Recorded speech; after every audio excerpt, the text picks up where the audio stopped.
పెద్దమ్మా కాస్త పెద్దోసు లేచుగా. రే దున్నపోతా, ఈ రోజు సోమవారం అని మర్చిపోయినావా? ప్రభా మరి బలంగా ఉండాలంటే మాత్రం తినాలి కదా. బాక్సింగ్ అంటే మాటలా ఏంది? అవతలని గుద్దు పడగొట్టాలంటే ఎద్దు మరి తినాలా వద్దా?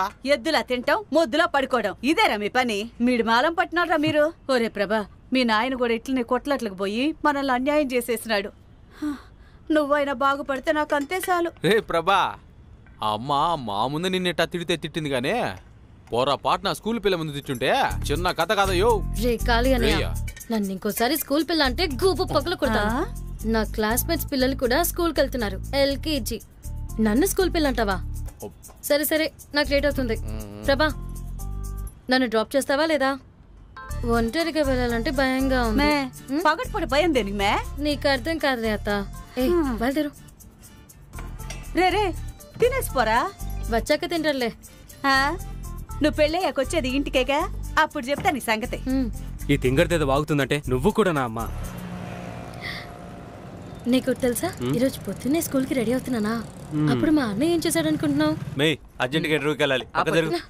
వచ్చాడండి ఏదో ఒక చేసి ఇంటర్వ్యూ క్రాక్ చేయరా అన్నయ్య. సంగతి అలా ఉంచు, ముందు నీ గురించి ఆలోచించు. పాస్ అయ్యే ఉద్దేశం ఉందా లేదా?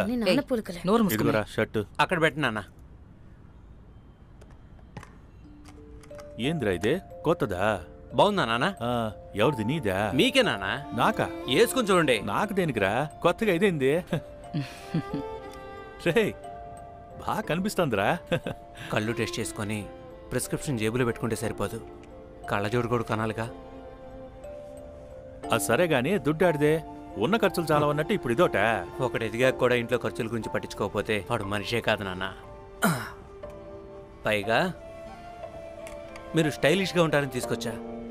రే కర్ణ, ఏం నాన్న మాటలు బాగానే నేర్చుండవురా. రే ఏందిరా ఇదే? ఎర్రగా ఇట్ట కాయలు కాసుండే ఏమైందిరా? అలవాట్లేని మూటలెత్తే ఇలాగే ఉంటుంది నాన్న. మూటలెత్తినావా? రాత్రంతా ఆటో తోలి మీ కళ్ళు ఎర్రబట్టం కన్నా చేతికి అందొచ్చిన చెట్టు అంత కొడుకు చేతులు ఎర్రబట్టమేనాయో. వదిలేండి నాన్న, నేను ఇంటర్వ్యూకి వెళ్ళొస్తాను. మా వెళ్ళొస్తానమ్మా. భద్రం. వాడి గురించి నీకన్నా నాకే బాగా తెలుసు. సాయంత్రంలోపు గుడ్ న్యూస్తో ఫోన్ చేస్తాడు. చిన్నపిల్లవి చిన్నపిల్లలా ఉంటాయి. హలో, ఇంకొకసారి చిన్నపిల్ల అంటే ఊరుకునేది లేదు. నేను చాలా పెద్ద పిల్లని. పగటి కళ్ళలు కండం మానేసి ముందు పాసే మార్గం చూడు. 4 వచ్చే.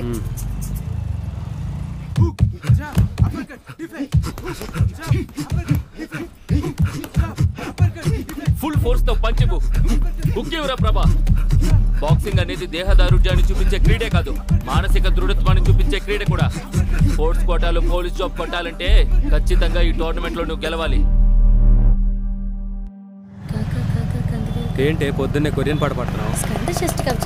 అయితే ఈసారి కూడా ఫెయిల్ అవుతావు అనమాట. ఇది మా అన్నయ్య కోసం ఈరోజు ఒక ఇంటర్వ్యూ ఉందిలే, వాడికి జాబ్ రావాలని మొక్కున్నా. అర్రే, ఇకపై నేను చిన్నపిల్ల అని పిలవలేనేమోనే. కొత్తగా ఎమోషన్లు చూపిస్తున్నావు. ఇంకోసారి అలా అన్నావు అనుకో, చెడ్డీలో చీమలు వదులుతా. ఎమోషనే కాదు, ఇంకా చాలా చూపించగలను, నువ్వే చూడట్లా. సరే, స్కూల్ వచ్చింది, బుద్ధిగా చదువుకోపో. నీకు అసలు ఏమనిపించట్లేదా? ఏమనిపించాలి? ఫస్ట్ బెంచ్ ఫాతిమా ఏమో మీ వాడు స్కూల్ వరకేనా లేక లైఫ్ లో కూడా వస్తాడా అని అడిగింది. మీ అమ్మ ఏమో ఎప్పుడు చూసినా ఇక్కడే ఉంటావేంటే, ఇదేమన్నా నీ మెట్టనెల్లా అని అడిగింది. మరి మా చెల్లేమో బావ గడ్డం గీసుకోడా అని అడిగింది. కానీ మా అమ్మేమో ఈడు జోడు బాగుంది, మాట్లాడమంటావా అని అడిగింది. ఇంతమందికి అనిపించే, నీకు మాత్రం ఏం అనిపించట్లేదా? అనిపిస్తుంది. ఏమని? నువ్వు ఇట్టాగే ఉంటే 10 ఏళ్ళైనా పాస్ అని.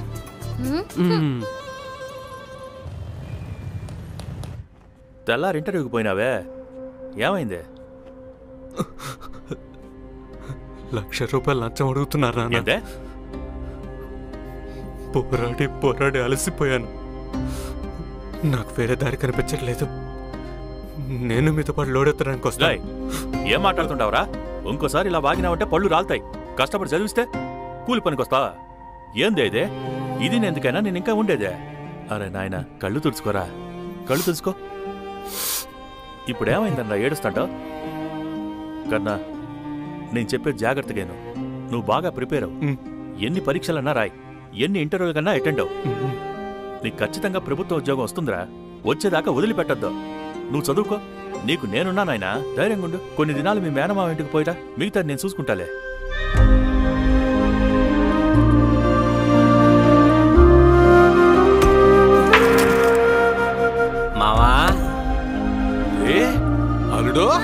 ఏందల్లుడు సిగ్గుపోయినావు? మీ మీద బెంగలే అత్త. నువ్వు రామే.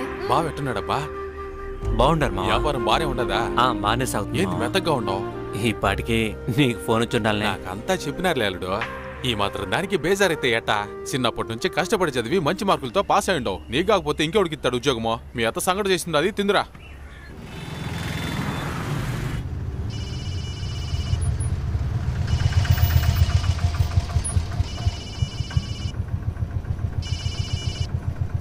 ఏం బామర్దే ఎట్టుండవు?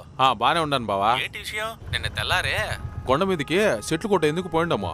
కూడా అల్లుడు కూడా వచ్చినాడు. సరే తమ్ముడు కొంచెం ఆగు. అల్లుడు నువ్వు పొమ్మంట ఉండగా. రోజుకు 3000 కూలి ఇస్తాను. పొమ్మంట ఉండగా ఇప్పుడే వస్తానని చెప్పి తెల్లారితో పోయినాడు. ఇప్పటిదాకా రాలేదు బావా. ఏందయ్యా నువ్వు అనేదే? దుడ్లు దండిగా ఇస్తారని ఆశపడి ఎర్రచందనం కొట్టేదానికి పోయినాడేమో అనే భయంగా ఉంది బావా. పొయ్యిలకు తుమ్మ చెట్లు కొట్టిస్తామని తొడుకొని పోయి చందనం చెట్లు కొట్టమని బెదిరిస్తారని ఇన్నాను బావా. ముందు ఫోన్ చేసి మనోడు వీళ్ళేరమ్మని చెప్పు.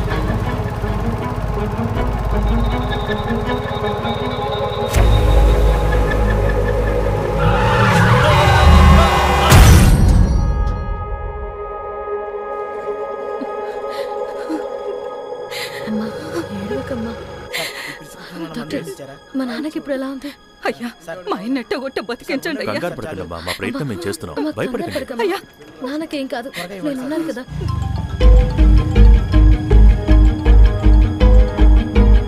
వినిత చెప్పు.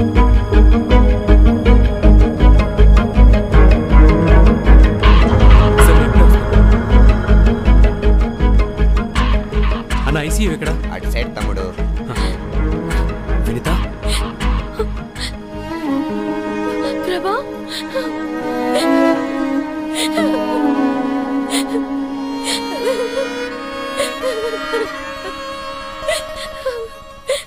మావయ్యకి ఎలా ఉంది? నాన్న ఇంకా ఐసీయూలోనే ఉన్నారు. డాక్టర్లు ఏం చెప్పడం లేదు. అమ్మకి టెన్షన్ ఎక్కువై కళ్ళు తిరిగి పడిపోయింది. నాకేం అర్థం కావట్లేదు ప్రభా. ఊరికి వెళ్ళిన కన్నా తిరిగి వచ్చేసాడా? ఇంకా లేదు. మామయ్యతో మాట్లాడాను. అన్నయ్య చెట్లు నరికి పనిలోకి వెళ్ళాడంట. కానీ మొన్న రోజు ఉదయం నాన్న అకౌంట్లోకి ఏదో తెలియని ఊర్లో ఉండే ఆ ఊరి బ్యాంక్లో నుండి 2 సార్లు 49,000 రూపాయలు క్రెడిట్ అయ్యాయి. అన్నయ్య పంపుంటాడు. మామయ్య చెప్పిన దాని ప్రకారం ఆలోచించి చూస్తే అన్నయ్య ఏదో ప్రమాదంలో ఉన్నాడనిపిస్తుంది. నాకు చాలా భయంగా ఉంది ప్రభా. అన్నయ్యకి ఏమైనా అయితే మేము అసలు తట్టుకోలేం. నువ్వు ఏదో ఒకటి చేయాలి ప్రభా, ప్లీజ్.